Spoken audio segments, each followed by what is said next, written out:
da nossa reflexão de hoje, como propõe a liturgia, é a conversão. Conversão que exige de cada cristão uma obediência, e esta obediência exige imediatamente um novo modo de proceder a partir dos próprios afetos. Este é o resumo da homilia de hoje. Muito bem. Vamos partir de um contexto cultural que é muito próximo aqui de nós. Aqui em cima, aqui, mais ou menos, né? Não sei onde é direito, tem a estátua do Borba Gato, né? Vocês já viram a estátua do Borba Gato, né? Ela está ali. E alguns anos atrás, teve um grupinho aí que tentou botar fogo no Borba Gato. Lembra disso? Acho que foi uns 2 ou 3 anos atrás. O que está por trás desta tentativa de colocar fogo no Borba Gato? Uma coisa chamada cancelamento da cultura. Qual que é a ideia de alguns grupos que surgiram de modo especial na Europa, nas universidades, mas também surgiram nos Estados Unidos e no Canadá com grande força, e chegaram aqui no Brasil? Temos que cancelar tudo aquilo que aconteceu no passado, de bom e de mal, e a partir de agora começar uma história nova.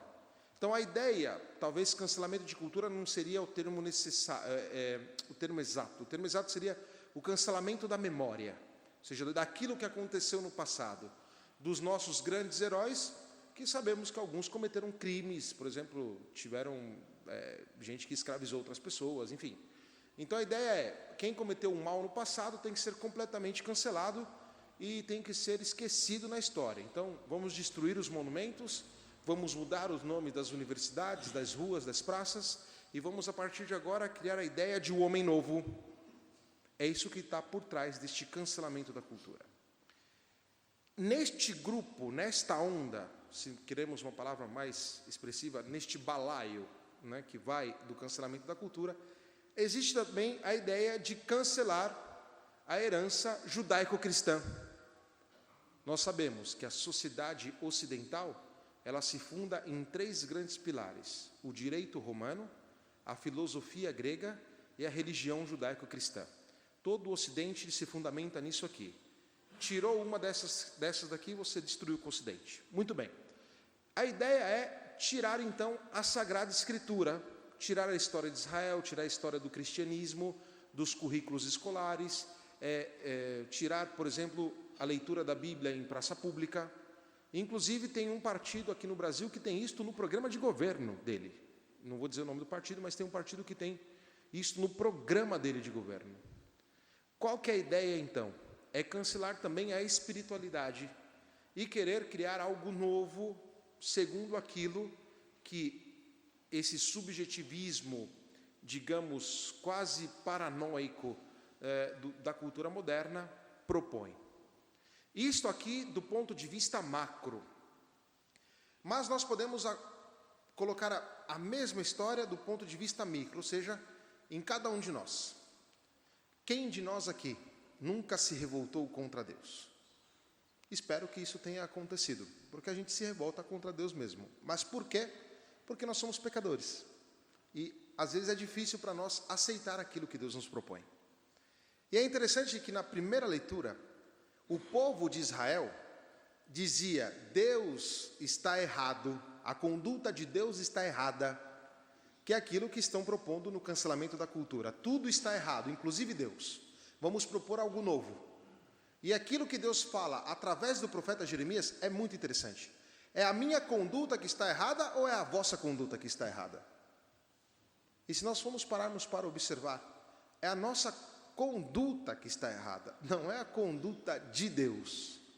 Mas nós nos rebelamos contra Deus, pensamos que Ele deve agir segundo o nosso modo de pensar e não que nós devemos agir segundo o modo de pensar dele. E quando nós pensamos que nós temos que agir, ou melhor, que Deus tem que agir segundo o nosso modo de pensar, o que nós fazemos imediatamente? Começamos a cancelar Deus da nossa vida. Começamos a colocar Deus do lado, Deus da parte. Começamos a marginar Deus. E começamos a imaginar um Deus diferente daquilo que Ele se revela. E não precisa ir muito longe para isto. Basta pensar quando nós, diante de uma situação, somos chamados, por exemplo, a perdoar. É difícil dar o perdão, mas nós somos chamados a isso.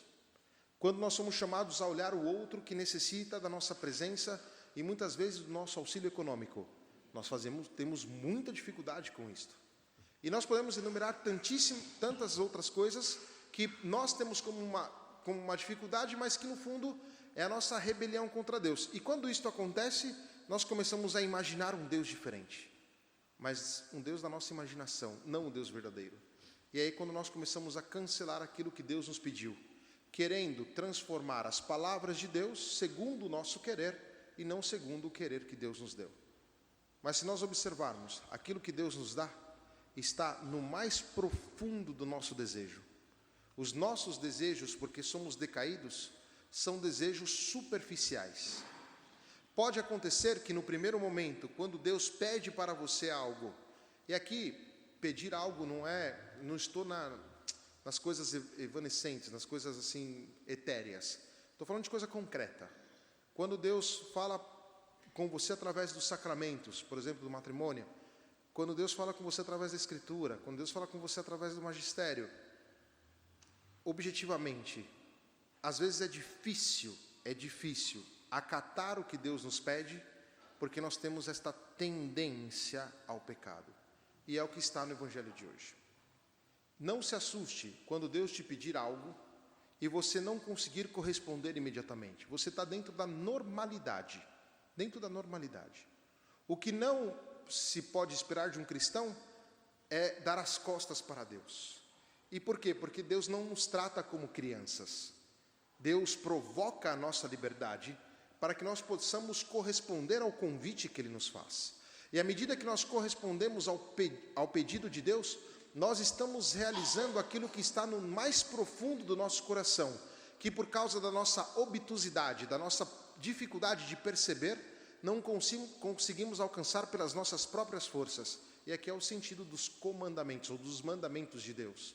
Ou seja, os mandamentos de Deus são luzes no nosso caminho, que nós, por causa da nossa fragilidade e fraqueza, a gente não consegue ver. Então, é muito natural que nós tenhamos uma dificuldade de corresponder àquilo que Deus pede, mas nós não podemos nos parar nesta superficialidade. E, sobretudo, não podemos fazer dessa superficialidade um cancelamento de Deus. Não podemos cancelar Deus da nossa vida. O que se espera de um cristão é que, diante de um pedido de Deus, ao menos seriamente, se coloque em uma posição de reflexão, como adulto, e consiga, de alguma forma, responder aquilo que Deus quer. Foi o que o primeiro filho fez. Vai trabalhar na vinha? Não vou. Passou um tempo, ele foi. Ele percebeu o erro dele, se corrigiu e foi trabalhar na vinha, que é o que se espera de nós. Diante de um convite de Deus, diante daquilo que Deus nos pede, uma reflexão adulta e profunda e ir executar aquilo que o Senhor nos pede. Tem pessoas que são mais santas, mais avançadas na santidade e conseguem executar imediatamente aquilo que Deus quer. Também é muito possível isso, graças a Deus que existe gente assim. Mas existe também um outro problema, e esse é o pior, que é o segundo filho, que nós encontramos em nós também, tá? De dizer, eu vou, e no final das contas, não vai. Em geral, é aquele cristão, ou somos nós que queremos mostrar para as pessoas que nós somos grandes rezadores, pessoas que conhecem a palavra de Deus, que são profundas na doutrina, que conhecem, mas na hora que Deus pede a execução, a gente não executa. Ou seja, diante de Deus, a gente quer parecer sempre bonzinho. Diante de Deus, a gente quer mostrar que nós somos poderosos, que nós somos bons, mas na hora do vamos ver, a gente não vai. E isto é muito pernicioso para a nossa vida espiritual. E por que é pernicioso para a nossa vida espiritual? Porque nós passamos a viver de aparência. Nós vivemos na superficialidade e não sabendo que aquilo é correto, que o pedido de Deus exige de nós uma resposta, no fundo, nós não queremos nos aprofundar. Queremos só manter uma aparência de filho bonzinho. E nós temos que fugir disso imediatamente. Jesus Cristo era completamente contra esse tipo de atitude. Como nós vamos perceber aqui quando ele fala com os fariseus, com os doutores da lei, com os sacerdotes. Eram aqueles que conheciam a lei de Deus, que tinham a profundidade do ensinamento hebraico, que sabiam exatamente a Sagrada Escritura, mas viviam simplesmente na superficialidade. somente diante dos outros, mas no momento de praticar aquilo que Deus queria, eles não eram capazes de fazê-lo. E será que nós somos assim também? O discípulo, o cristão verdadeiro, não deveria sê-lo. O cristão verdadeiro é preferível que no primeiro momento diga não, do que diga sim e não fazer. É preferível fazer as contas com o próprio limite do que fazer uma maquiagem daquilo que nós pensamos ser e não somos. Muito bem. E aí Jesus Cristo vai dizer uma frase muito forte diante dos sacerdotes, dos escribas, porque as prostitutas e os publicanos vos precederão no reino dos céus. Isto aqui deveria ser para a nossa profunda meditação. E por que eles nos precederão no reino dos céus? Porque quando eles ouviram a verdade que saiu da boca de João Batista, aqueles se converteram, perceberam o próprio erro e retomaram o próprio caminho com o Senhor. E é o que se espera de nós. E aqui nós vamos ao terceiro ponto da nossa reflexão de hoje. Quando é que nós percebemos que nós estamos no caminho de Deus? Quando nós temos em nós, pela graça do Espírito Santo, e aqui eu vou falar, a palavra é sentimento, eu estou falando ela propositadamente, ou seja, quando nós temos o mesmo sentimento de Cristo, que é o que diz São Paulo, na segunda leitura. E o que é ter os mesmos sentimentos de Cristo? Mesmo diante da situação difícil, não nos retrair, dar um passo em direção ao cumprimento daquilo que Deus quer. Horto das Oliveiras. Jesus Cristo sofre de uma grande agonia, prevedendo o futuro que o esperava, a morte e, obviamente, a carne humana de Cristo, imaculada, sem pecado, uma carne divina e também humana, naquele momento treme, porque a nossa carne tem medo da morte. E ele grita ao Pai: se possível, afasta de mim este cálice, que é o grito que cada um de nós aqui muitas vezes fazemos diante das situações que são colocadas e que exigem de nós uma resposta. Só que a frase final de Cristo é o nosso ensinamento: mas não seja feita a minha, mas a tua vontade. Portanto, os mesmos sentimentos de Cristo significa, primeiro, o sentimento filial e obediente àquilo que Deus nos propõe, mas também aquilo que Deus nos deu desde a eternidade. Não se espera de nós um cancelamento dos dons de Deus, se espera de nós um aprofundamento nos dons de Deus. E isto, quando obedecemos, nós passamos nesta filiação a dar a nossa vida pelas demais pessoas, dar a nossa vida pelos outros, mas não segundo o nosso critério, mas um critério que nós recebemos de outrem, que é o próprio Deus. E este é o critério que norteia a nossa vida, que norteia o nosso modo de ser. E isto é possível porque nós reconhecemos que aquilo que Deus nos propõe para a nossa conversão são sempre propostas de amor profundo, que revelam aquilo que somos nós, que nos faz perceber a nossa grandeza, que faz perceber a nossa possibilidade de uma vida realmente plena e uma vida que não termina nunca, porque quem segue Cristo é destinado a viver eternamente. E, portanto, diante dos nossos limites, nós não podemos parar. Temos que refletir de modo maduro diante de Deus, mas responder ao convite do Senhor, ainda que às vezes pareça difícil. E quando fazemos isso, nós estamos nos convertendo, que é o que se espera de cada um de nós. Por isso, penso que, antes de falar da parte cultural, penso que nessa semana nós deveríamos pensar e rezar todos os dias: dá-me, Senhor, os mesmos sentimentos de Cristo. Não ter medo disso. Isso é muito bonito. Dar os mesmos sentimentos de Cristo, ou seja, a obediência e a doação. Isso é ser um cristão maduro. Termino com a parte cultural hoje com a literatura. Eu estou um pouquinho assustado com o fato de que muitos dos nossos irmãos aqui no Brasil não leram um clássico da literatura universal que se chama Crime e Castigo, de Dostoiévski. É um livro de uma profundidade, é leitura obrigatória para todas as pessoas. Talvez as crianças não conseguiriam ler, porque é um pouco denso, difícil, tem palavras em russo, enfim.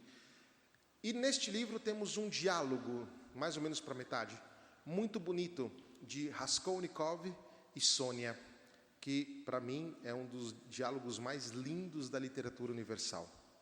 Raskolnikov, que é o protagonista desta obra, ele divide o mundo em duas pessoas. O grupo dos ordinários, mas ordinários não como xingamento, das pessoas que vivem o cotidiano, que tem que obedecer, que tem que se matar para conseguir o pão de cada dia, enfim. E as pessoas extraordinárias, ou seja, aquelas que têm sede de poder e fazem aquilo que elas quiserem e não respondem à consciência para ninguém, segundo o critério dele. Entre essas pessoas, por exemplo, ele vê Napoleão. Muito bem. Raskolnikov, que era um professor universitário, ele pensa que ele é essa pessoa extraordinária. Isso justifica o ato que ele comete. Matar uma idosa. Ele matou uma mulher para obter dela o dinheiro que ele necessitava para algumas coisas que ele tinha que fazer. A sobrinha desta mulher, acho que é Ivanovna, ela vê ele matando a tia e ele vai lá e mata ela também. E ele fica a todo momento tentando justificar a própria consciência. O que era aquela senhora não valia nada, aquela outra também não valia nada, E ele é curvado em si mesmo, dentro de um grande egoísmo, achando que é capaz de criar um mundo novo, achando que é capaz que a consciência dele não deve nada a ninguém. Ele então ele sofre uma grande paixão. Por quem? Por Sônia. E quem era Sônia? Sônia era uma prostituta. E esta Sônia também se apaixonou por Raskolnikov. E o diálogo de amor dos dois é muito bonito.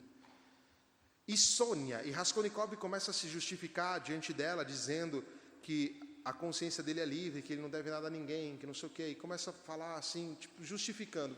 Uma coisa muito triste.